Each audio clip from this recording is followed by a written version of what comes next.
Hi, sir. Good evening, sir. Ron Kalunsod from Kyodo News, Japanese News. Sir, my first question would be on the historical issue, sir. It's the 70th year since the end of the war, and I'm wondering if do you think there is still relevance, because in the Philippines there are still sentiments from our lolas. Um, do you think there is still relevance, sir, in their cries for justice, for just compensation and formal apology from Japan? And do you think this is worth bringing up at this time that we have strong relations with Japan, sir? Let's talk about the second portion of the question. We believe in the records that are available to me, and I understand Japan has apologized for such incidents in the past, specifically the Kono statement of 1993, Murayama statement of 1995, 2002 letter of then Prime Minister Junichiro Koizumi to Filipino Comfort Women. When I was a congressman, I accompanied President Estrada on a visit here. I asked then Secretary Domingo Siason as to this particular question, and he did say that in our negotiations for reparations, the year escapes me right now, but definitely I wasn't there when they were negotiating. This matter is supposed to have been covered by that agreement. But may I also point out, last night, His Majesty the Emperor, in his remarks during the state dinner, said, and I quote, "During World War II, however, fierce battles between Japan and the United States took place on Philippine soil, resulting in the loss of many Filipino lives. This is something we Japanese must long remember with a profound sense of remorse. In particular, in this year of the 70th anniversary of the end of World War II, I offer my deepest condolences to all those who lost their lives then." Now, in experiences of the comfort women, this is part of our national history and shared, how should I put it, the story of our nation. This was one tragic incident. We in the Philippines should take care of our own. And I will have to be updated exactly on all of the government's efforts towards assisting and trying to help them live as normal a life as possible. But I was made aware, even at the time that Domingo Siason was Secretary of Foreign Affairs, that there were supposed to have been a lot of things already done. But again, we recognize nothing that we can do today completely erases that which happened to them then. So, do you think it's still relevant, sir, that they continue voicing these concerns, or we just let them explain to them that? That has been, again, the first time I heard about this when I was still a congressman. Siason was telling me that this has already been explained to them so many times. The agreements that were entered into way before I entered public service are supposed to have settled this matter between our countries. Now, the important thing is they are our mothers, our sisters, they are our aunts. It is really incumbent upon our government to take care of our own. And that I will assure you, as soon as we get back home, I will have an update of exactly how we have helped them, how we have helped our own. Final, sir. Do you think the statement of Prime Minister Abe, if ever he comes up with the remarks this August, in relation to the 70th anniversary of the end of the war, do you think there should still be a phrase like apology for Asian nations, or it's no longer I would not necessary? presume to speak for a co-head of government. No?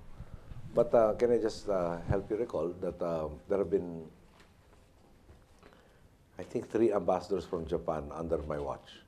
And every year, April, when we go to Mount Samat, isn't it already, it is a constant practice for them to express remorse and apologies for what transpired during the war.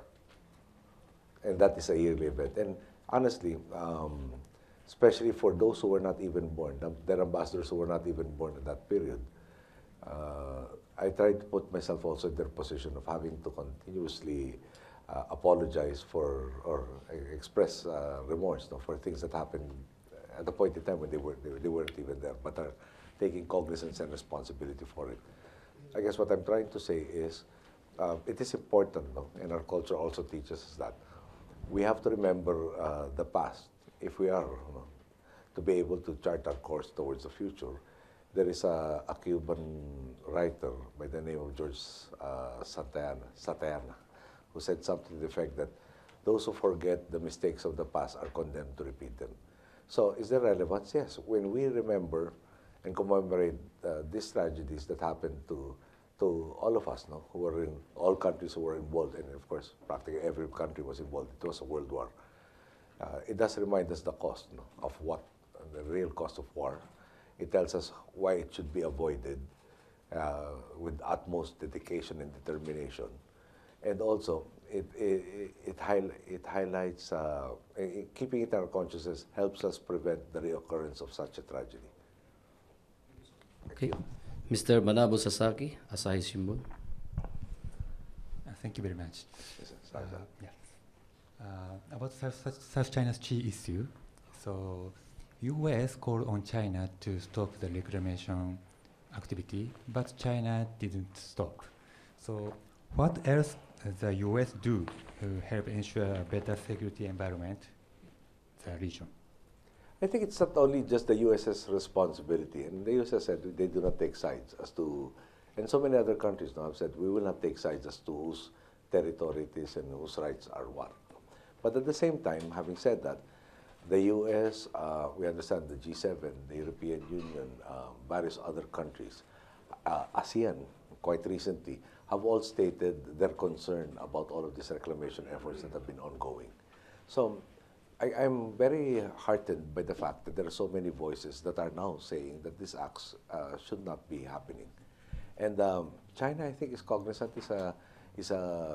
we are told that the Chinese leaders are pragmatic people. And they cannot ignore all of these voices that are being said, not just by perhaps countries in dispute with them, but more importantly, countries that are not indirectly in dispute with them. Therefore, hopefully they will take all of this in a reasonable manner and re-examine their actions. So what do you expect to the U.S. next? Well, I can speak for the Philippines and I can speak for the Philippine people, but I think I have no authority to speak for the Americans. Now, having said that, I really have to emphasize that, and I think that was part of the message that I wanted to deliver at the speech at the Diet. And there is a contrast, or marked contrast, between perhaps a silence during World War II with regards to another country and its increasing territory, with the condition now wherein people, various governments, various associations of governments, various organizations and individual countries have voiced utmost concern about the developments that are happening in the South China Sea. Okay, thank you very much. Thank you. Okay, thank you, Mr. Sasaki. Jermaine Diogratias, NHK.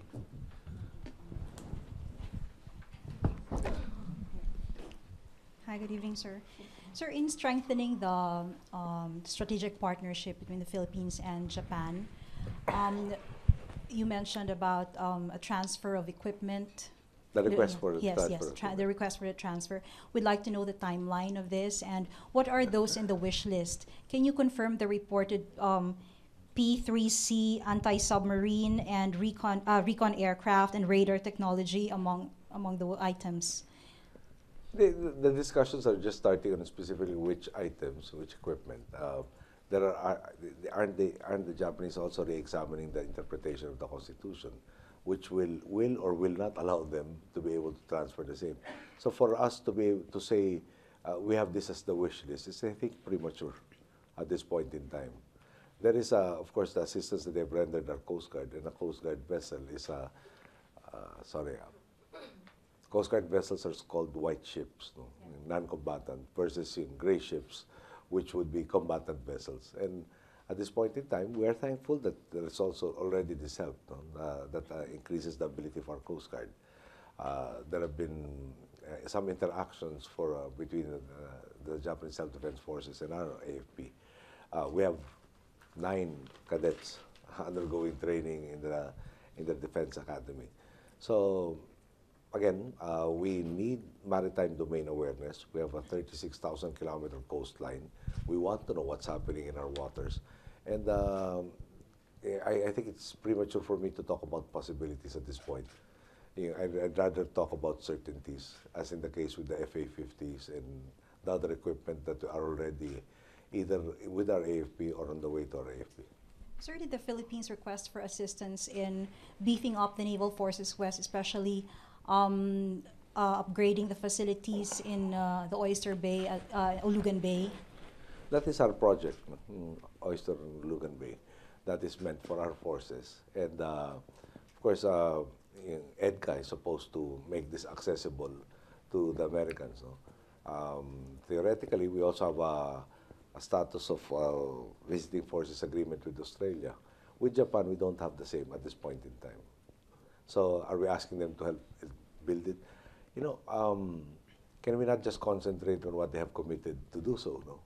A lot of economic assistance. For instance, the Malolos to yung Sorsogon portion. Again, Malolos to eventually Matnog railway system. The bridges that are being retrofitted as a result of the earthquake inventory. And the third one, sorry.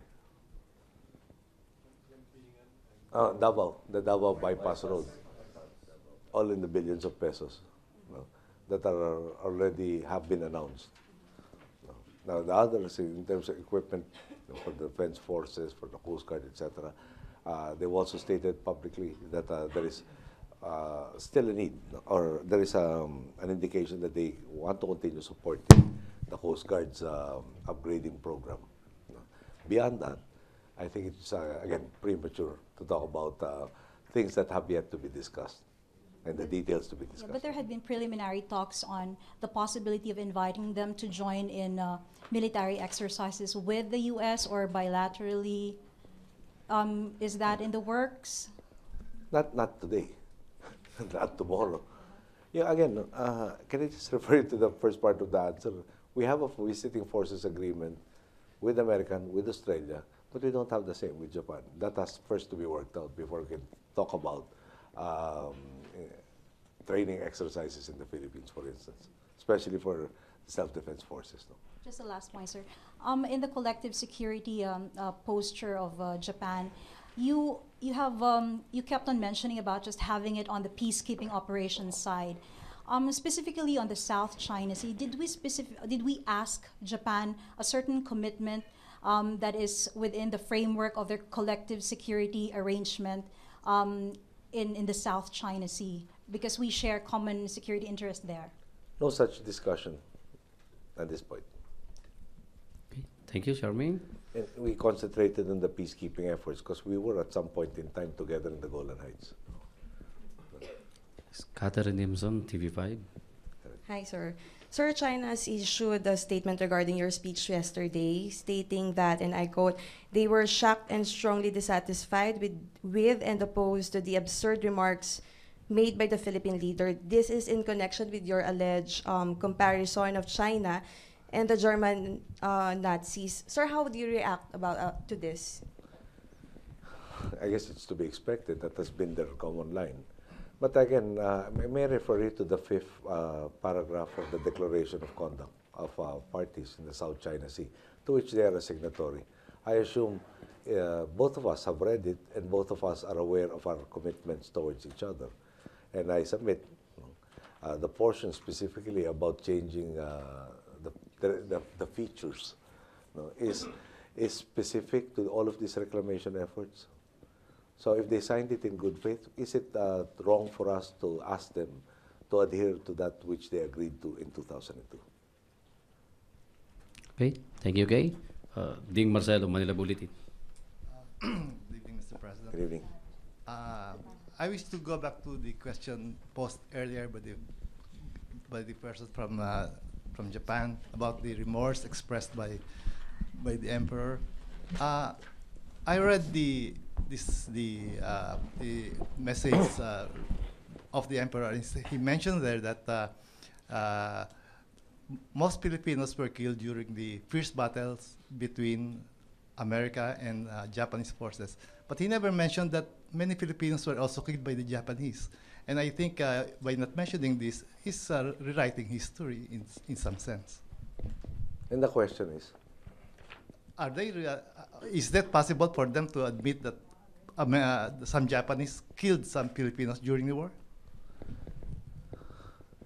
if you read the paragraph, I don't think there's a denial that they were a party to a war that caused a lot of suffering on Yeah, so many different points, no? But And they're accepting responsibility and expressing remorse.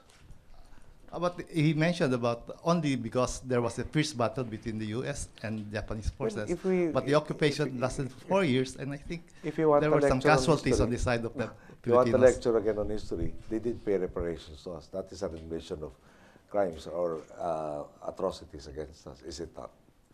By definition of making reparations, you do admit guilt to a country that you're paying for, you made suffer.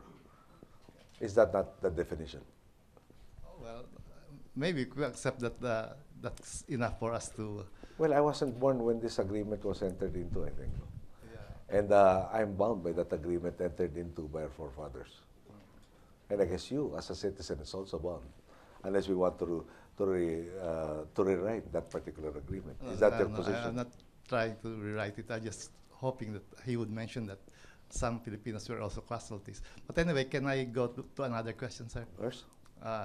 You are one of the few persons who met the Emperor and the Empress, and I would like to know what's your personal assessment of their Majesties? Well, you will be not just a current emperor and the empress, but I also had an opportunity to talk for a very, very short while with their father, the Emperor Showa. And of course, there is perhaps the pro forma or the formal welcoming to each and every person that is presented to him. In my case, when I accompanied my mother for her state visit, there was a lengthier exchange, and I covered that in the speech yesterday.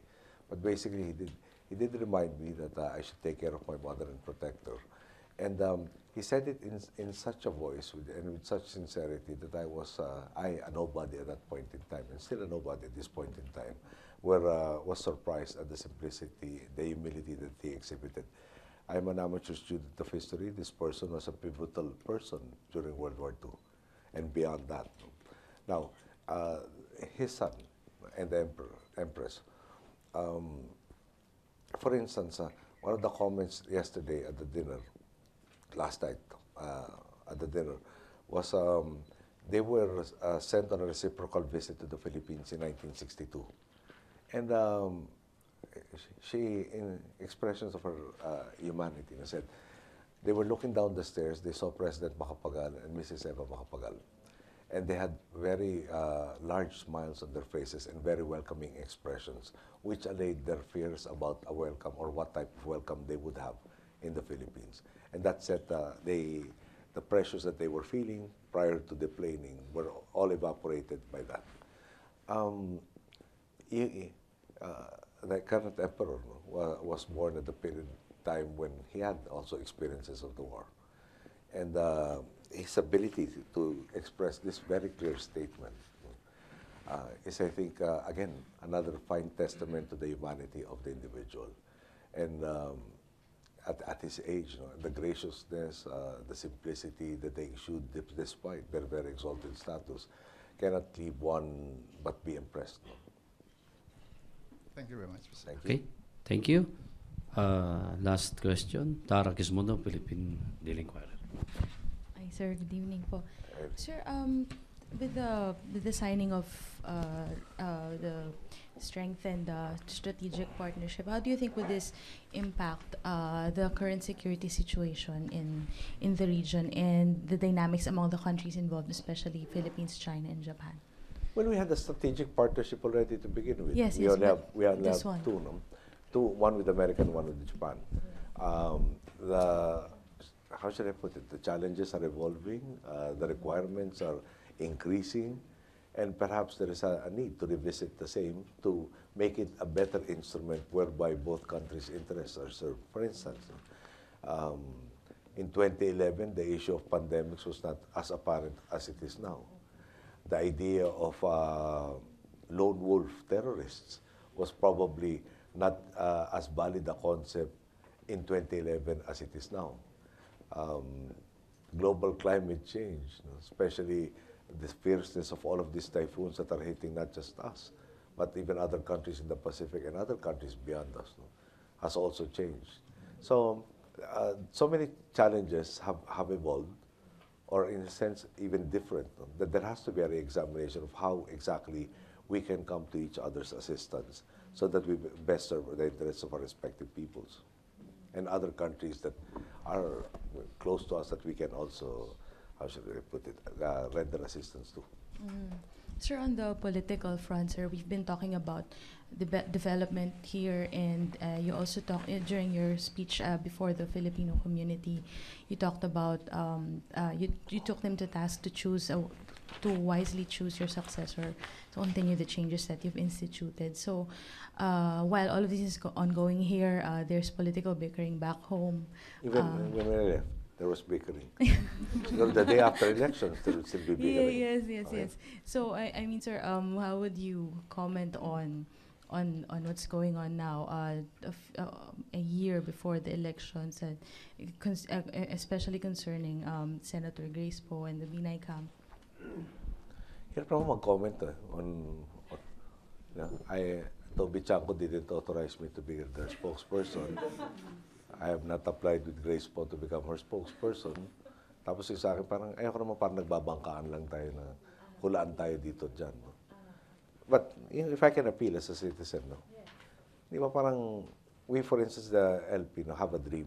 We move our politics beyond personalities into issues.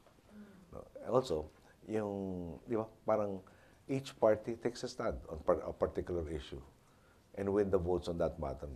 No? Parang, when you elect this particular party, expect this system of governance, you expect this type of decision making, so on and so forth.